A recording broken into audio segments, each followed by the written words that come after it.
বিয়ে বাড়িতে আসছিস নাকি? দিকে সব ছোট ছোট বেগুন, লঙ্কা লঙ্কা। রান্নাটা আমি পুরো ঘরোয়া পদ্ধতিতে করব।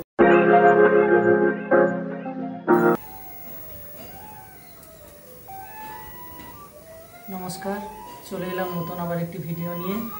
তো আগের দিন তোমাদের দেখিয়েছিলাম যে কি কি রান্না হয়, কেমন করে হয় সেটা তো দেখানো হয়নি। আগের দিন ফুলকপি রোস্ট করেছি আমি বলেছিলাম। আজকে দেখাবো ফুলকপি রেসিপি আর ঘুগনি, মটর আলু ঘুগনি রেসিপি। তো এখানে আমি ফুলকপিগুলো ভালো করে ধুয়ে আগুনে সেঁকে নিয়েছি। তাতে কি হয়, আগুনে সেঁকে নিলে যদি ফুলকপিতে পোকা থাকে পোকাগুলো সব বেরিয়ে যাবে। এইগুলো এবার আমি এরকম বড় বড় করে কেটে নেব।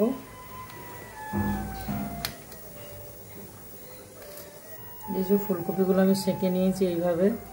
খুব বেশি পোড়ানোরও দরকার নেই, আবার একটু এইভাবে হলেও ভালো হয়, টেস্ট আসে ভালো রান্নার। আর ওখানে তো ঘুগনির মটর আলু আমি সেদ্ধ করে রেখেছি। চিকেন হচ্ছে কড়াইতে, দই চিকেন। আর রান্নাটা আমি পুরো ঘরোয়া পদ্ধতিতে করব, একদমই আমি আমার মতো করেই করব। কোনো বেশি তেল মশলা দেব না, একদমই সাধারণভাবে রান্নাটা আমি করব। এখানে ঘুগনির আলু আর মটর সেদ্ধ করা আছে। কড়াই তেল দিয়ে দিয়েছি, তেলে দিলাম গোটা জিরে, তার উপরেই আমি পেঁয়াজটা ভাজতে দেব। টমেটো, আদা, রসুন, পেঁয়াজ, কাঁচা লঙ্কা বাটা। আর আমি রান্নাটা সব রান্নায় আমি কাঁচা লঙ্কা দিয়েই করি, শুকনো লঙ্কা আমি একদমই ব্যবহার করি না। আর কালার আসার দরকার হলে আমি একটু কাশ্মীরি মির্চা দিয়ে দিই। পেঁয়াজ ভাজা হয়ে গেছে, এবার দিয়ে দিলাম বাটা মশলাটা। দেবো পরিমাণ মতো লবণ, পরিমাণ মতো হলুদ। হলুদ অল্পই দেবো, কেননা হলুদ দিয়ে সেদ্ধ করা আছে। আর এখানে দেবো কাশ্মীরি মির্চা। মশলাটা বেশ ভালো করে কষিয়ে নেব। কষানো হয়ে গেছে, এবার সেদ্ধ করে রাখা আলু মটর দিয়ে দেবো। আর রান্নাটা একদমই সাধারণভাবে, কোনো রকম আলাদা ধরনের কোনো মশলা বা ভাজা মশলা বা আরও যে সব মশলা দিয়ে করা হয় সেই সব না, একদম সাধারণভাবে।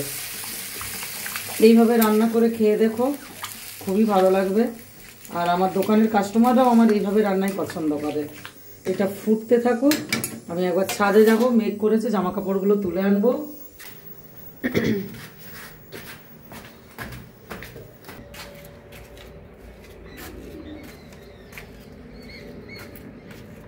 তোমাদের একটা জিনিস দেখায়, বেগুন গাছে বেগুন হচ্ছে। এই যে একটা, এই যে একটা, আরো ওইদিকে ফুলও ফুটেছে অনেক, বেগুনের ফুল এসেছে। এইদিকে অনেক বেগুন হচ্ছে। আর দিকে সব ছোট ছোট বেগুন, লঙ্কা লঙ্কা গাছ, টমেটো হয়েছে এখানে অনেকগুলো। ওই দেখো মাঝখানে একটা বেগুন হয়েছে, তারপর আবার ওইদিকে বেগুন হয়েছে। আবার ধনে পাতা, কলমি শাক, লঙ্কাগুলো বেশ ভালো হয়েছে। কি ঝাল, আমি আজকে দুটো নিয়ে গেছিলাম। আর এখানে অনেকগুলো বেগুনের, ওই বেগুনটা তো বড় হয়ে গেছে, ওইটা একটু বড় হয়েছে। আর এদিকে কতগুলো বেগুন হয়েছে। এই আরেকটা জিনিস দেখাবো তোমাদের, আমাদের পায়রা দেখেছো কত পায়রা। বেনারস থেকে এইসব পায়রা নিয়ে এসছে। ওর বাবার খুব পায়রা পোষার শখ। পায়রা এইখানে আছে, এই ভেতরে ঘর আছে, এই ভেতরের ঘরেও আছে পায়রা কত।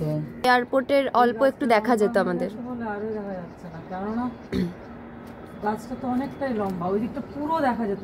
হ্যাঁ, প্লেনগুলো দাঁড়িয়ে আছে দেখা যেত, প্লেনের পেছন দিকগুলো দেখা যেত। তারপরে এয়ারপোর্টের যে গ্যারেজটা, যেখানে হচ্ছে ইঞ্জিন চেক করে, তাও দেখা যায়, দেখা যাচ্ছে একটু একটু গ্যারেজের ওই মাথাটা, চালটা। এরা এখানে ভিডিওতে দেখে বুঝতে পারবে না, চালটা দেখা যাচ্ছে একদমই সামনে। এই গাছটা কি গাছ? কাপাস তুলোর গাছ। কি জানি এই গাছটা কি গাছ, কেউ যদি জানো জানিও তো।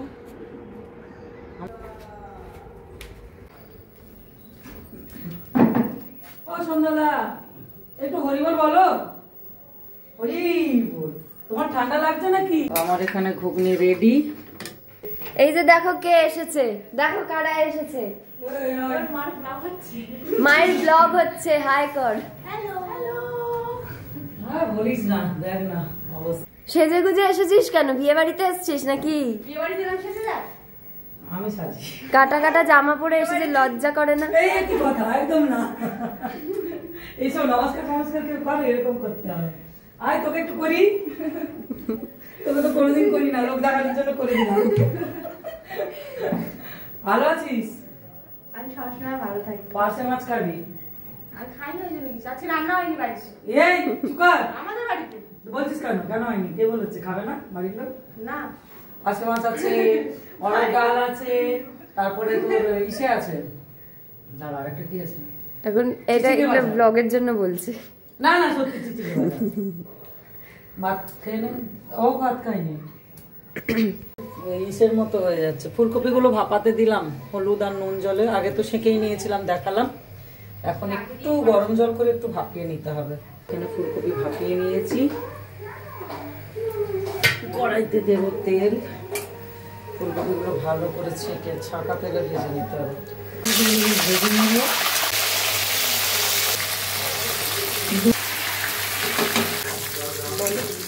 কপিগুলো ভাজা হয়ে গেছে, এগুলো তুলে নিয়ে একই রকম ভাবে আরো এগুলো ভেজে নেব। আর এদিকে আমি বেটে নিয়েছি, দেখো, টমেটো, কাঁচা লঙ্কা, আদা, কাজু, চালমগজ আর সামান্য টক দই। তো এরকম মতো ভাবে ওগুলো ভেজে নেবো, এরকমই লাল লাল করে ভেজে নিতে হবে। ফুলকপি ভাজা এখানে শেষ। এবার দেখো এতটা যে তেল রয়ে গেছে না, এতটা তেল আমি দেবো না, তেলটা আমি উঠিয়ে নেব। দুটো তেজপাতা দিলাম, আমি ফোড়নে দিলাম।